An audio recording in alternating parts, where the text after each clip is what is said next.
Alors, Martine Biron, Christian Dufour, que l'on accueille au panel avec plaisir. José est en route. Le fil est en route. Bonjour à vous deux. Bonjour. Bonjour. Christian, un petit mot sur l'élection de Joe Biden. Ce que ça voudra dire aussi pour les relations futures avec le Canada, entre autres. Je vous laisse aller. En fait, c'est un retour à la tradition sur le plan formel. C'est révélateur que le premier coup de téléphone que M. Biden a donné à un chef d'État étranger, c'est au premier ministre du Canada. Mais pour le reste, tout reste approuvé. Là. Ce sont des belles paroles. Moi, je dois dire que ces temps-ci, ce à quoi je m'intéresse encore beaucoup, c'est Trump, pour être franc. Je trouve qu'il ne faudrait pas commettre l'erreur que les sondeurs et beaucoup d'analystes ont commis ces derniers mois, ces dernières années, en sous-estimant Trump. Trump est encore là jusqu'au 21 janvier. Il est encore président des États-Unis jusqu'au 21 janvier. Il peut faire encore beaucoup de troubles. Donc, c'est lui qui est le président d'exercice. Je comprends que Biden, pour beaucoup de gens, les gens sont très contents parce que Trump, quelque part, c'est un cinglé. Il faut le dire. Mais il reste que le cinglé représente quelque chose de puissant qui laisse à Biden, qui est encore là jusqu'au 21 janvier. Il ne faut pas l'oublier, ça. Oui, non, vous avez raison, ne l'oublie pas. Il est président jusqu'au 20 janvier à midi, pour être très exact, là, mais Joe Biden arrive le 21 et a déjà fait sa liste de décrets présidentiels, retour des États-Unis dans le traité de Paris, retour dans l'Organisation mondiale de la santé, etc. Donc, il annonce ses couleurs, mais il ne peut qu'annoncer ses couleurs, M. Biden, parce qu'il n'est pas président. Mais Martine, commentaire sur cette fin de semaine, quand même? Bien, on le sentait quand même dans le point de presse du premier ministre Trudeau qui retenait un peu son souffle et qui faisait attention et choisissait ses mots en sachant très bien que M. Trump est encore là pour 2 mois.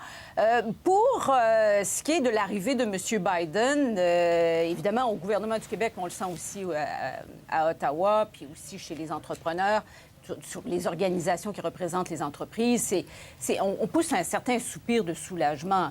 Pas parce que ça va être plus facile. On s'attend à ce que le commerce demeure encore assez difficile. Les démocrates sont reconnus pour être protectionnistes. Le Buy American Act, M. Biden investira davantage. Et c'est une préoccupation. En fait, on a entendu beaucoup M. Legault parler du Buy American Act et exprimer là, que c'était finalement un écueil dans la relation avec les États-Unis.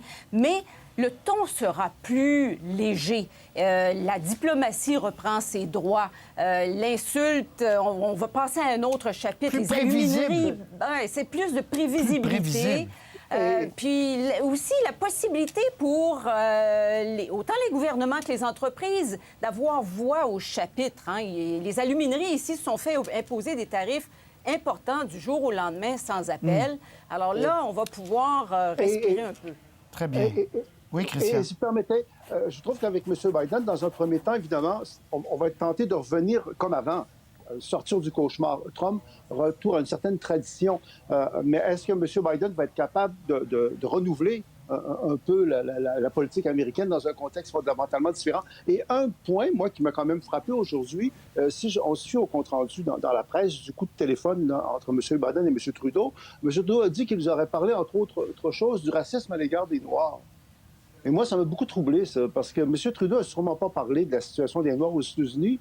Donc, ça veut dire qu'il fait une analogie entre le racisme à l'égard des Noirs au Canada et aux États-Unis. Je trouve ça franchement aberrant et ça confirme une américanisation de plus en plus inquiétante de nos discours politiques au Québec et au Canada, qui a été évidemment accentuée par l'intérêt énorme que tout le monde a porté à la dernière élection. On va écouter M. Trudeau, donc, sur M. Biden, sur son appel, sur le processus. On écoute. D'abord, nous faisons confiance dans le processus électoral américain et j'ai été content de féliciter le président élu Biden en fin de semaine. Nous allons continuer de travailler avec l'administration actuelle jusqu'en fin janvier et suite à ça, on va travailler avec la nouvelle administration, évidemment. Ce sera mon 3e président américain. Je pense que tout au fil des années, on a démontré notre capacité et notre emphase sur d'être là pour défendre les intérêts des Canadiens. Autrement dit, ce qu'il dit, si j'ai pas disjoncté avec Trump. Imaginez, je suis prêt à tout. Mais il y a des choses intéressantes, comme M. Trudeau et M. Biden s'entendent sur la crise climatique, l'urgence de cette question-là. En même temps, ce qui découle de ça, c'est que M. Biden va dire au revoir à Keystone Exxon, le pipeline qui doit amener du pétrole vers le sud américain. Et là, il va donc recevoir de la colère, Christian, de l'Ouest là-dessus. Là. Alors, c'est pas facile de ne pas gouverner sans contradiction. C'est évident. Puis je pense que dans un premier temps, c'est un peu normal, en compte du phénomène un peu exceptionnel qu'était Trump, qui a eu chez beaucoup de gens, en fait, un grand contentement, un grand bonheur dans l'élection de M. Biden. Mais quand on tombe à terre, là, sur le plancher des vaches, là, on réalise que la marge de manœuvre de M. Biden va être très limitée, puis surtout que ça va être le Sénat. Hein. On va savoir en janvier, est-ce que les républicains vont encore contrôler le Sénat? S'il fallait que les républicains contrôlent le Sénat, la Chambre des représentants, la Cour suprême, alors la marge de manœuvre de M. Biden va quand même être pas mal limitée. Mais cela dit, ne boudons pas quand même le plaisir de beaucoup de personnes, dont moi, là, le phénomène Trump, en fait, au niveau symbolique, en tout cas, est plus là. Il est encore là 2 mois, mais après ça va être autre chose. Bon, la filière verte est intéressante parce qu'on parle de Keystone, mais on peut parler aussi au Québec des rapports avec les Américains parce qu'on sait que le gouvernement veut vendre de l'électricité beaucoup aux États-Unis et qu'ils font surtout affaire avec les États. Mais le gouvernement fédéral met quand même quelques balises et il y avait eu un enjeu avec Obama, avec les différents gouvernements, autant libéral que péquistes, sur cette question-là, parce que Obama ne reconnaissait pas comme une énergie renouvelable, la grande hydraulique.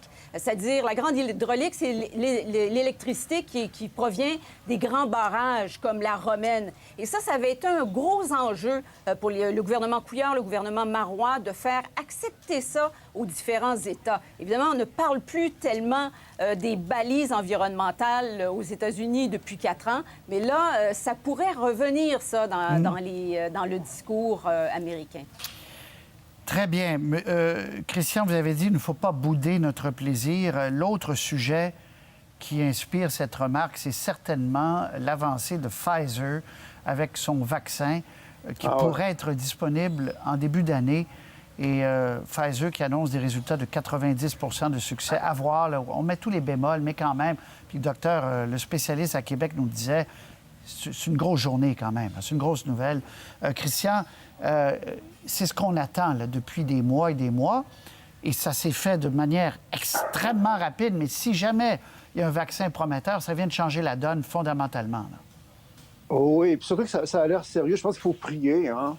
Vraiment, je me sens religieux moi, quand j'entends une nouvelle comme ça. Parce que sinon, on est enlisé dans une crise dont on ne sait pas comment se dépêtrer. Avec évidemment des dommages sanitaires, mais des dommages sociaux, je pense qu'on l'a dit, économiques, psychologiques, énormes.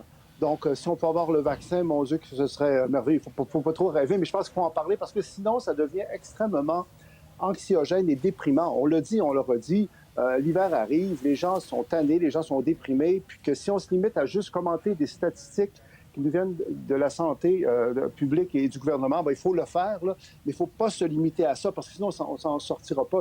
Sinon, on a l'impression, les gens, des fois, on a l'impression qu'on est là-dedans quasiment jamais, et qu'il faut s'habituer à ça. Très bien. On va écouter M. Trudeau sur le vaccin. Je rappelle que le Canada a commandé 20 millions de doses de ce vaccin.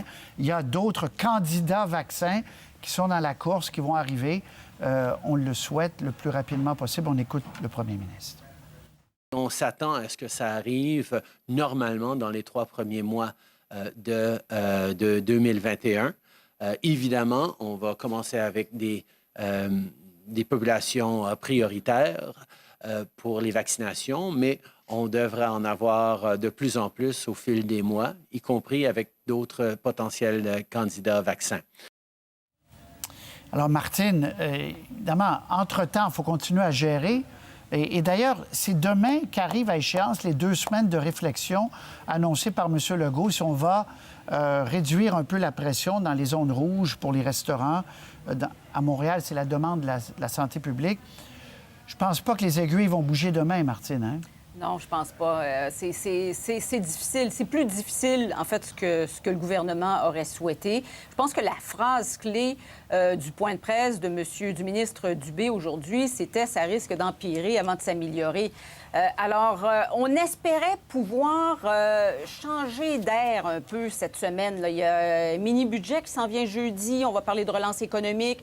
On espérait aussi pouvoir lever certaines consignes. M. Legault a même ouvert la semaine dernière en disant « les jeunes qui vivent chez leurs parents, j'aimerais ça qu'ils puissent recevoir au moins un ami de temps en temps pour sortir un peu de leur famille ». Et c'est loin d'être clair, là. Évidemment, il y a des choses qui peuvent changer parce que les décisions se prennent jusqu'à la toute dernière minute. Alors, je ne veux pas trop m'avancer là-dessus. Mais on réfléchit à différentes possibilités. Et le point de presse va probablement avoir lieu à 13 h. Et comme Sébastien Bovet nous disait dans la salle de nouvelles, quand c'est à 13 h, généralement, c'est le statu quo. Et quand il y a des grosses nouvelles, c'est à 17 h. Ouais, alors, c'est peut-être un indice. Ils connaissent le jeu des codes d'écoute. Ouais. Oui, Christian. Oui, on a reproché à M. Legault cet été d'avoir déconfiné trop vite, hein, d'avoir en fait rétabli un semblant de situation normale trop vite. Il peut y avoir le danger que M. Legault, en fait, soit trop prudent dans la période actuelle, en fait, ne veuille pas prendre de risques. Moi, je ne vous cacherai pas, quant à moi, j'espère que les cinémas, les théâtres et les restaurants ouvrent au plus sacrant. Quand on regarde ce qui se passe dans les autres pays, en fait, la COVID est partout, hein. Mais elle est gérée de façon différente selon les sociétés, puis aussi selon le temps, parce que certains pays dont le bilan était très bon à un moment donné, puis ensuite ça empire. Mais il faut noter, c'est qu'il y a beaucoup de sociétés, en fait, où les restaurants, les cinémas et les théâtres sont restés ouverts. Et pourquoi j'insiste là-dessus? Parce que je trouve que c'est une soupape très importante pour le moral de la population. C'est un symbole de joie de vivre. Et je pense que les Québécois ont besoin de ça. Moi, je parle juste pour moi, là. Même le docteur Drouin, qui ne serait pas d'accord avec vous, si vous entendez depuis le début là-dessus, elle est d'accord parce qu'ils ont recommandé, je le rappelle aux gens, la santé publique de Montréal, qu'on ouvre les restaurants, les musées, les cinémas, etc., les gyms également, parce que on voit un plateau à Montréal. Mais M. Legault, vous le soulignez, veut être plus prudent que moins. On lui a reproché de ne pas avoir été assez prudent. Martine, c'est ça l'idée aussi, là. Oui, les experts pensent que novembre va être critique, qu'on devra s'habituer. Et si vous avez lu, là, ça vous a peut-être passé sous le nez samedi à cause de la victoire de M. Biden, mais M. Legault a écrit une lettre ouverte dans les différents médias pour donner un peu d'espoir. Et en fait, ce qu'on comprend, c'est qu'on veut protéger Noël. Alors, il risque de garder la vis assez serrée pour au moins le mois de novembre. Très bien. Merci beaucoup à vous deux. José, désolé, José. Je pense que la ligne ne fonctionne pas. Je pense. La ligne ne fonctionnait pas. Alors, on va se retrouver demain. Merci beaucoup. Puis, je voulais vous parler. On n'a pas le temps. Il y avait un petit vidéo très, très cute. Et promesse, demain, je vous montre ça. Au revoir.